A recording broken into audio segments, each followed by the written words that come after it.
दमाउदहारा नाम का एक जंगल था। उस जंगल में बहुत से पंछी और जानवर साथ में मिलकर रहते थे। उनमें टूनी चिड़िया अपनी इकलौती बेटी रानी चिड़िया के साथ रहती थी। दोनों के पास पैसे की कमी की वजह से दोनों जंगल में जगह जगह जाकर सर्कस और करतब करती थी। टूनी डमरू बजाती और रानी चिड़िया करतब करती थी। मामा, हम एक दिन में 2 से 3 बार जंगल में सर्कस दिखाएंगे, जिससे हमें ज्यादा पैसे मिलेगी। फिर हम यहाँ सर्कस दिखाने की काम को बंद करके कोई अच्छी सी बिजनेस शुरू करेंगे और आराम से जिंदगी जिएंगे।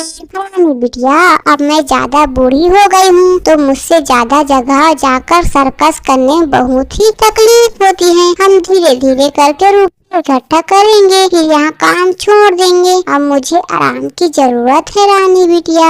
मम्मा, आज चिंता मत करो, आपको जो अच्छा लगेगी मैं वही करूँगी। हम अब जंगल में एक ही जगह सर्कस का करतब दिखाएंगे। यहाँ बोलकर टूनी और उसकी बेटी रानी चिड़िया अपनी सर्कस की सामान को लेकर जंगल की ओर निकल जाते हैं। फिर जंगल में पहुंचकर सभी जानवरों और पंछियों के सामने सर्कस दिखाती हैं। और जब सर्कस खत्म होती है तो वहाँ सालू चिड़िया रानी चिड़िया से बोलती है, रानी बाना, मैं भी तुम्हारी तरह सर्कस सीखना चाहती हूँ, तो तुम भी मुझे अपनी ग्रुप में शामिल करोगी क्या? मैं भी तुम्हारे साथ जगह जगह जाकर सर्कस दिखाने में मदद करूँगी और तुम्हारे साथ रहकर सीख भी जाऊंगी। सालू दीदी, अगर आप हमारे इस सर्कस में शामिल होना चाहती हो तो मैं मना नहीं करूँगी। कल तुम भी सुबह मेरी घर में आ जाना, फिर हम दूसरे जंगल की ओर जाएंगे सर्कस करने के लिए। यहाँ बोलकर टूनी और रानी चिड़िया सर्कस दिखाकर वापस अपने घर की ओर आते रहते हैं। तो रास्ते में ही कालू कौवा आता है और रानी चिड़िया के पैरों से